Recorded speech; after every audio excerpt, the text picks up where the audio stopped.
as we welcome award-winning multimedia journalist, Dalia Colon. Smithsonian is partnering with these local communities to bring food-related exhibitions. So can you imagine, I saw even in your gift shop, you have like a new Smyrna Beach cookbook. And so we're going to talk about that too. But I designed this presentation for the people who are in charge of putting together these museum exhibitions that are going to come out in early 2026. And we're thinking about, like, these towns have so much character, don't you think? And it's almost like the town is a person. Have you ever read a book or seen a movie where you felt like, oh my gosh, this town just like comes alive like a person? And you can sort of track the history of a place, whether it's a town or the state of Florida, through how the foodways have changed over time. And by foodways, I just mean like not only what we eat, but why we eat it and how we eat it, all those things. And has anybody in here thought about maybe writing your memoirs or writing like a family cookbook, let's say? And now, okay, people are pointing. She's like, not you, not me, but you're gonna do that.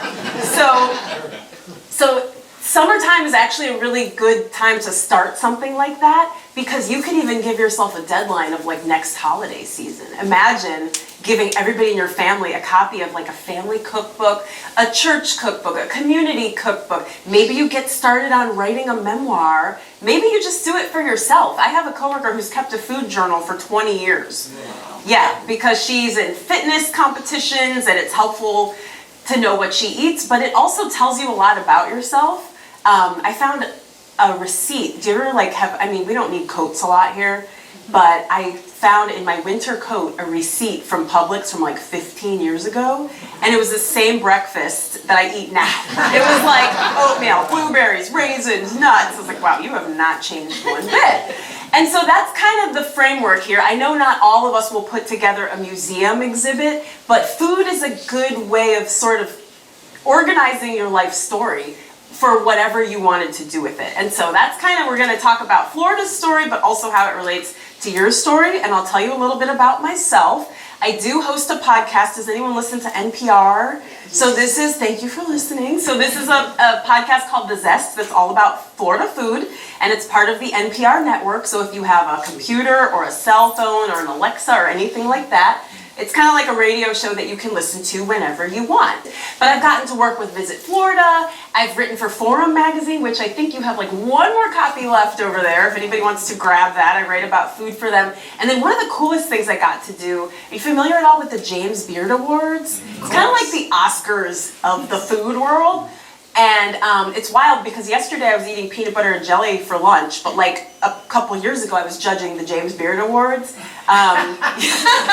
They give you a fake name, they give you a reservation at the hottest restaurant in town that you could never get into, but somehow on a Saturday night they get you like the 6 p.m. or 7 p.m. reservation, and they called me Rosa Fields. That was my alias. And it's me and my husband and my kids, and they're eating all this fancy sushi and things like that. So those are some of the things I've done. And then of course I wrote the Florida Vegetarian Cookbook, which you know I braved I-4, and don't make me take these books all the way back across I-4. Okay, so before I did any of that, I was born in Cleveland, Ohio. Do we have anybody here from the Midwest? A couple people. Anybody from Ohio? Oh, yay, we'll talk later. But I came here to work for the Tampa Bay Times, which was then called the St. Petersburg Times. And I thought I would stay for a year. I'm still here. I met my husband. We've been married for 17 years. I've been here for almost 20. But I packed up my little red Honda Civic, and my friend Amy drove down with me. And you know when you go on a road trip, every time you get out of the car, it's like a different climate almost, because you've been in the car for a couple hours, you get out, and now it's hot, it's cold, it's raining, you're in the mountains, it's cool, whatever. So every time we got out of the car, it was like hotter, hotter, hotter. And then by the time we got to St. Pete, I was like, oh my gosh, it's too hot to eat. I will never eat again. I will just drink smoothies for the rest of my life. And this is great because I'm going to save so much money. And of course I was wrong. I have discovered through my career and just my own interests that Florida has a lot to offer beyond just key lime pie, which is what I thought Florida was, which I do love. And so we're going to talk about some of those things. It's almost like when you get the wrong impression of a person at first, because you know we said a place can also be almost like a character. And so it was like I had the wrong impression. Like, oh, I thought Florida was just gonna be smoothies, and it turns out it's a whole bunch of other stuff. So we're gonna talk about thinking about the biography of Florida food, past, present, and what the future might hold. Okay, so when we think about, I'm a journalist, and when we think about the best way to describe something, and you guys have a lot of really cool examples here. Yes, there are like the special occasion things. Like if you think about clothing, you might say like, oh, a wedding dress is a beautiful thing. Yeah, but that's not really what people wear every day. So maybe it would make more sense to talk about like jeans or khakis or something. And I think it's true for food as well. A lot of times when immigrants come over, the foods we end up adopting are not the everyday foods that they ate in the home country. They're the celebration foods. You know what I mean? Like pasta, things like that. That we come to know, like even in soul food, we think about something like fried chicken, but if you think about what goes into killing and frying a chicken and say it's an enslaved person and it's their one day off, like they're not doing that on a Wednesday, you know what I mean? So I think it's even more valuable to think about some of those everyday foods, and to me, nothing encapsulates that better than what you ate for school lunch as a kid. I have kids, I have packed thousands of lunches. Thank God I've got them packing their own lunches now. But you eat that meal over and over and over again. So I want to know from some of you, what did you eat for school lunch? Whatever they had it behind the counter. Okay, but what was that usually? Burgers, hot dogs, pizza, that kind of stuff. Oh, what school did you go to? Burgers, hot dogs, pizza. Okay, who else? Always had Swiss cheese sandwich. Swiss cheese sandwich. And was it at school? Was it at home? Did you pack it? You packed it. Swiss, do you like Swiss cheese? Okay, I'm very happy for you. So finding out what you ate for lunch day after day after day, it can tell you about the geography. It can tell us about maybe the time period. Like my mom grew up in the 50s and she walked home for lunch and then walked back to school. I'm like, that is not happening now. My husband, he has a single mom who was a housekeeper at a hotel at Disney with 4 kids, so he ate the free lunch at school, and that tells us something about him.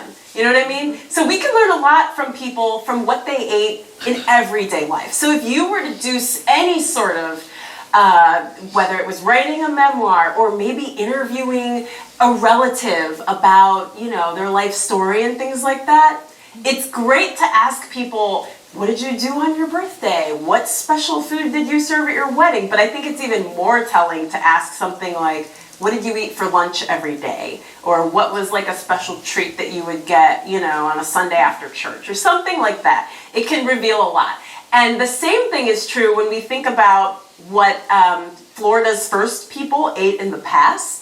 Yes, there might have been the one-offs where they killed a huge animal and had a big feast or whatever, but what were the things they were eating every day? And this is the perfect space to have this conversation because we're surrounded by all this amazing history. So where I'm at in Tampa, we've got the Tocobaga. What's like the predominant Native American group that was living down here? Seminole, okay, Timucua, okay, Seminole later, yeah, okay. So thinking about probably what the Timucua ate very early on, their big 3 staples were squash, corn, and beans, which are called the 3 sisters and are still grown together in places like Central America and Mexico.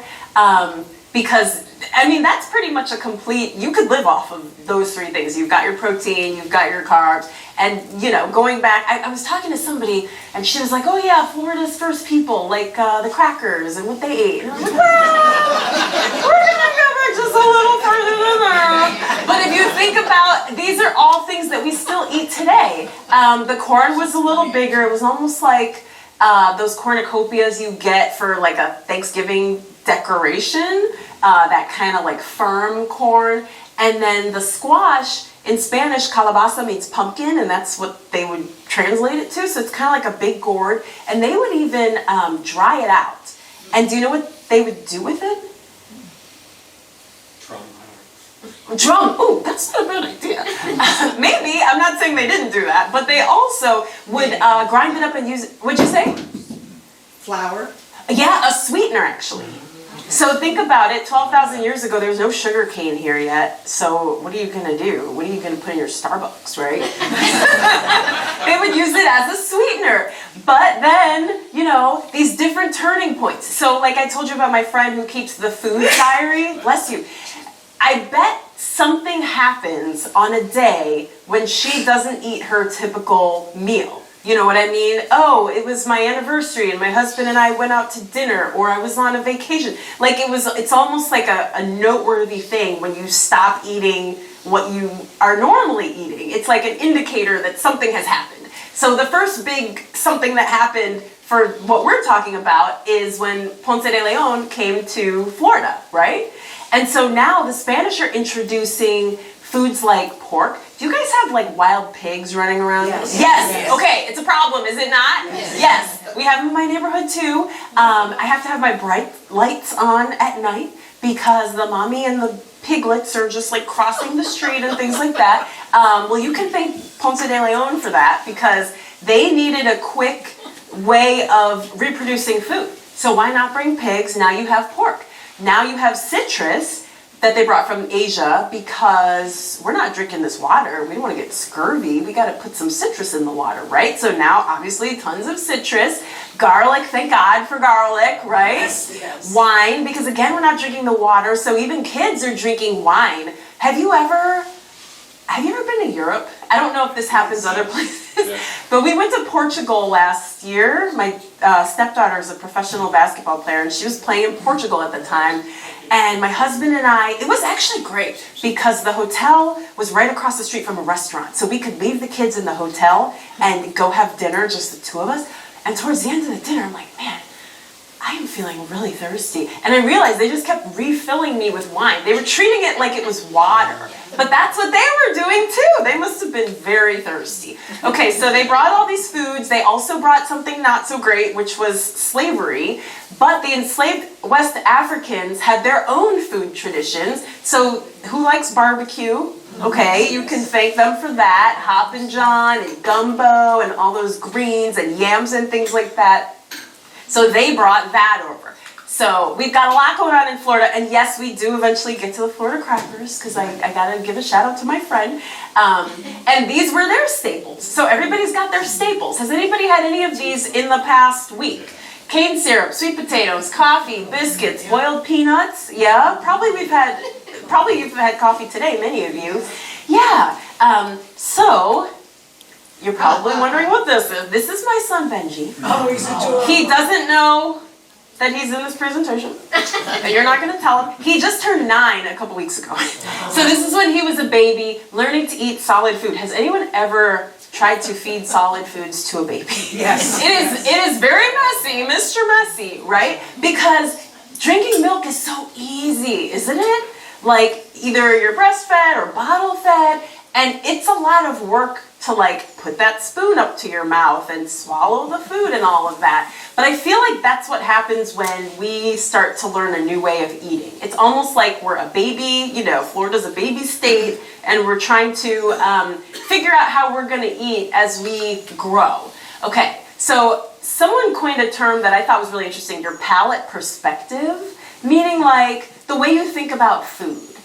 And so when you're a baby, you just think food equals milk, right? That's your palate perspective. But then when you get older, you're like, oh, food equals all these million wonderful things. And I wonder if there's a time that your palate perspective changed. So I'll give you an example. My best friend Ashley, who's still my best friend since we were 3 years old, her parents owned a restaurant. And so the food tasted better at her house. And I used to call her and say, like, what's for dinner tonight? So I could decide which house I was going to have dinner at. My mom would boil the broccoli to death. But Ashley's parents would roast it with olive oil and garlic, which is so good. And so my palate perspective on broccoli changed. Because I'm like, wait, this is the same vegetable? You know what I mean? I'll give you another example. Okay, my water bottle is over here. When I was in college, I studied abroad in Ecuador, in South America, and I'm like on a college student budget, and at least at the time, in stores, cold water cost more than room temperature water. So I was like, well, I can't afford ice. Who am I, Bill Gates? So I just started drinking room temperature water, and that was over 20 years ago, and guess what's in this water bottle? Room temperature water. So that was another example of my palate perspective changing, just kind of like the way that I viewed food and drinks shifted. And I'm wondering if that has ever happened to you. It could have been because you traveled somewhere, or you met a friend who ate differently. The other thing about my friend Ashley is she's Jewish. So there were things we had at her house, like matzo ball soup, noodle, kugel, latkes. I have latkes in my freezer right now. You know what I mean? And that's not something my parents had when we were growing up. In St. Augustine, has anyone been to Fort Mose or heard of Fort Mose? It was an area, some of you probably already know this. You know the Underground Railroad, people trying to go from the south to the north to escape slavery. Before that, it actually went from north to south. Because if you could make it to Florida, you could join the Spanish army and you could convert to Catholicism and they would give you your freedom. So particularly in St. Augustine, there was an area called Fort Mose where you had Europeans, you had indigenous people, and you had formerly enslaved Africans who were now free. And they were intermarrying and just living a happy life. And so Andrew Batten, who's a historical reenactor up there, he told me that Florida is the birthplace of fusion cuisine, because that's the first place where all of these different cultures came together, right? And so I know we all learned in school that, the first Thanksgiving was in Massachusetts, and your mom probably put the turkey in way back then for you to eat. I'm from Massachusetts. Yeah, there you go. But even if you just think about it, and if you read up on what historians are saying, it had to be in Florida, just because of how the Europeans arrived. And so we have a lot to be proud of, and I think back on me from 20 years ago, who said, I'm just gonna drink smoothies for the rest of my life, and look at all that I would have missed out on. So then we get to another one of these turning points, right? We had Ponce de Leon and people introducing West African foods and European foods and Asian foods that they brought through Europe. But then another kind of blip on the radar is when we get, I know you already know about Henry Flagler and Henry Plant, and they had their railroads and steamships and hotels. So now we have the infrastructure to move food around. And you're not just limited to like boiled peanuts and sugar cane and sweet potatoes and coffee and whatever you could grow in your kitchen garden. So now for the first time, people could have something like apple pie on their Christmas dinner table because you could get apples from other places. So you can bring food in and you can send food out. So you guys are a little far from Plant City. Has anyone been to the Florida Strawberry Festival in Plant City? Yeah, it's every winter. I thought I-4 was bad today. It is horrendous during the Strawberry Festival because everybody comes to get their strawberry shortcake. But what happened was, in the late 1800s, there was a freeze and they couldn't grow the crops that they were used to growing. And so the farmers had to figure out, what are we gonna do? How are we gonna feed ourselves? Let's just grow some strawberry plants. Let's just try that out. And of course it was a huge success. And now itty bitty Plant City is the winter strawberry capital of the world, which is really cool. And so because of the transportation, there's always like a butterfly effect to everything, So something happens that causes something else to happen. Oh my gosh, your password, I asked for the Wi-Fi password and it has the word apple in it. And the first thing I thought of was, well, apples aren't really juice. But it doesn't matter because thanks to the trains, we have apples now, which as somebody from Ohio, I could never live without my apples. Okay, so that's a time when people's eating habits changed again. And so they were no longer limited to just what they could grow, because I don't think I would have made it if I was just limited to what I could grow. And that's a time when their eating habits changed. So you see my book here, the Florida Vegetarian Cookbook, and we're not going to talk too much about that. But I'll tell you that I became a vegetarian after watching a documentary. Never watch a documentary if you don't want to make some serious changes. I watched a documentary called Vegucated about 12 or 13 years ago, and I went cold turkey, no pun intended. I have not had meat since watching that. The other day, my husband was watching a documentary about chocolate, and I just walked by like this. Because I was like, I love chocolate, I don't want to know. But that caused my eating habits to change. Okay, so we've talked about, this is like a flyover of 12,000 years in like 15 minutes. So we talked about the past and what people ate in Florida and what we have eaten and how some of our eating habits have changed. I want to talk a little bit about the present. You're probably wondering, what's she doing now? What's this about? Has anyone ever seen this movie, Willy Wonka and the Chocolate Factory, or read the book by Roald Dahl, Charlie and the Chocolate Factory? Yeah, it's one of my favorite movies, and actually when I worked at the newspaper, I got to interview Gene Wilder. Not good. No. And so I hate it when that happens. I used to interview a lot of celebrities, and you're like, why did you have to, I don't know if this is your personality or if you were having a bad day, but anyway, I still love the movie. Every time it's on TV, I have to just have it on in the background. But so the idea is this reclusive chocolate-making genius invites a couple of kids from the city to visit his chocolate factory, to tour his chocolate factory. But they all have different flaws, like they're greedy or they're selfish or whatever. And one by one, they get kind of like picked off. But they do it to themselves. And so one example is Augustus.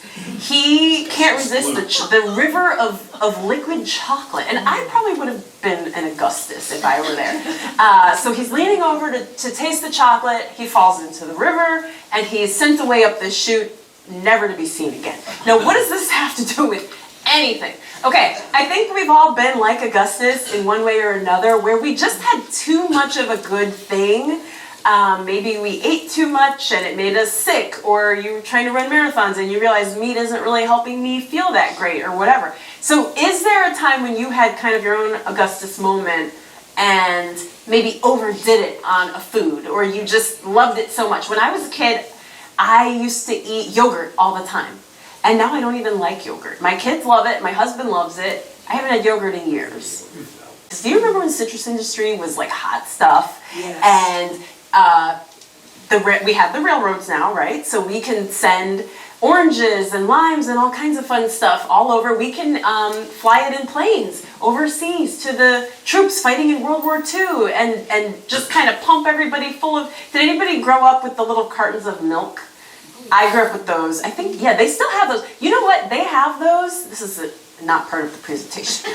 But they have those at school, and you have to take the whole lunch. It's not considered like a subsidized lunch unless it includes everything, and that includes that little carton of milk. So even if you only want the French fries or the pickle or whatever, you have to take the milk. They're forcing it down our throats. And I feel like that's what happened with the orange juice here in Florida, although I did recently learn that people are starting to drink more orange juice again because they don't want all of the additives and things that are in some of those like energy drinks. They want something more natural. Has anybody in here had orange juice in the past month? Okay, a fair number. This is above mimosas. Mimosas, those count. Yes. That's my favorite way to consume orange juice as well. You guys are over-indexing on orange juice drinking, I think. And then of course jobs, right?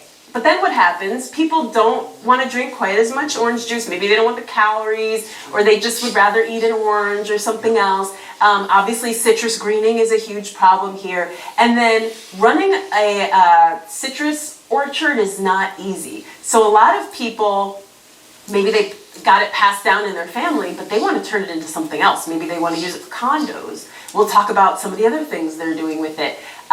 So we kind of put all our eggs in that basket, like Augustus, and like we fell into the orange juice river, I guess you could say. So then if we can't bank on citrus, right, then what can we bank on? Because all the ads from back in the day, I mean, you guys have a great book about oranges in your gift shop. I was flipping through it, and you see these beautiful ads, and we know that that's almost like a Disney fairy tale at this point. I'm not saying we don't have some of that stuff, but like when you go to the grocery store and you look at the labels on your produce, most of it's from where? Mexico, Central America, South America, right? And plus we've had hurricane damage. It's just like they're beating us when we're down. So then what are we gonna do here in Florida? Like what's the next chapter of our food story gonna be? And I think it starts with what we're all doing as individuals, because whatever we're doing as individuals ends up becoming what everybody's doing, right? Like the people 500 years from now who are giving this presentation are gonna say, well, here's what was trending in 2025. And it starts with like, what are some trends that you're seeing? And maybe what makes you uncomfortable that you want to change about how you're eating. I know for a lot of people it's eating more locally. I just texted my neighbor earlier today and asked her if I could get some eggs. I had stopped eating eggs, but then I can get them from her chickens that walk around the neighborhood and the yolks are like so nice and orange. I'm like, well, this seems like a win-win. So people are baking their own bread, you know, having their own chickens. A lot of people have apiaries. They're doing their own honey, things like that. And a lot of people are more concerned about where their food comes from. So they want to know, how were the immigrants treated who picked these strawberries? Questions like that. So I want to know what you're seeing out in the world. If you're stuck on like, I don't know what I'm seeing. Maybe if you have kids or grandkids, think about what they're doing. And that's what we're all going to be doing. My stepdaughter, she's 26, Ariel, and she has an app on her phone. I can't remember the name of the app, but she can scan it, and she can scan any food product. She can scan a lotion or a soap, and it will tell her, you know, it'll give it a rating. This is healthy, this is unhealthy, this was unethically sourced, things like that. And so I became a vegetarian, and actually I should mention, I didn't necessarily write this book for vegetarians or vegans. Most of the recipes are vegan, which means like no animal products at all. But a lot of people want to maybe lean into eating less meat or less red meat or more vegetables. You don't have to think of it as less. You can think of it as, I want to add more fresh produce to my life. And so maybe, you know, you take the roasted beet hummus recipe that's in here, and you could even put it on like a turkey sandwich. You know what I mean? I won't tell anybody. Because you're still getting more veggies and gradually making these changes. I have a lot of vegetarian and vegan friends. They have a lot of great ideas about what to eat, but sometimes it's the meat eaters, if you take that away, they're not quite sure, well, where do I get my protein? How do I make it taste good and look good and things like that. And so that's sort of who I had in mind when I wrote this book, for people who are gradually shifting their eating habits. But I like the idea of just growing a little something. You know, I've interviewed a lot of chefs for the Zest podcast, and they all say, just grow a little something. Just get a little more connected. Even if, you know, you're eating more fish and you talk to the fishmonger and ask them, where did this come from? Where was this grown? How was it caught? Things like that. And so whatever you're doing in your own life, I think you'll start to notice, oh, I'm actually not the only one doing this. And then eventually something like what Terry said could happen, and the people reading about us centuries from now will say, oh, and then that's when everybody started having a door garden again, or whatever the case was.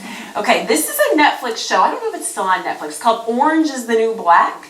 And it was about a white collar woman who committed a crime and went to prison. And so it's like she traded her little black dress for an orange prison jumpsuit. And so now people use that expression to just mean something is replacing something else, right? And so orange is the new black. And another way to think about some of the food trends that we're seeing is like something has become something else. So let's see, fish is the new beef, right? Because more people are trying to eat fish. And it's like beef is out, fish is in, or whatever the case may be. And some of these citrus groves that nobody wants to be bothered with anymore are turning into olive groves. Yes, I know. I was so surprised to find this. Bless you. You have the Forum magazine from Florida Humanities in your lobby. And maybe a year or two ago, I wrote an article about a place in Brooksville, which is north of Tampa, called literally the Olive Grove. And there was a couple that visited Italy, and they thought, wouldn't it be nice if we had these olive trees here in Florida? And the climate's not so different, especially in Georgia and North Florida.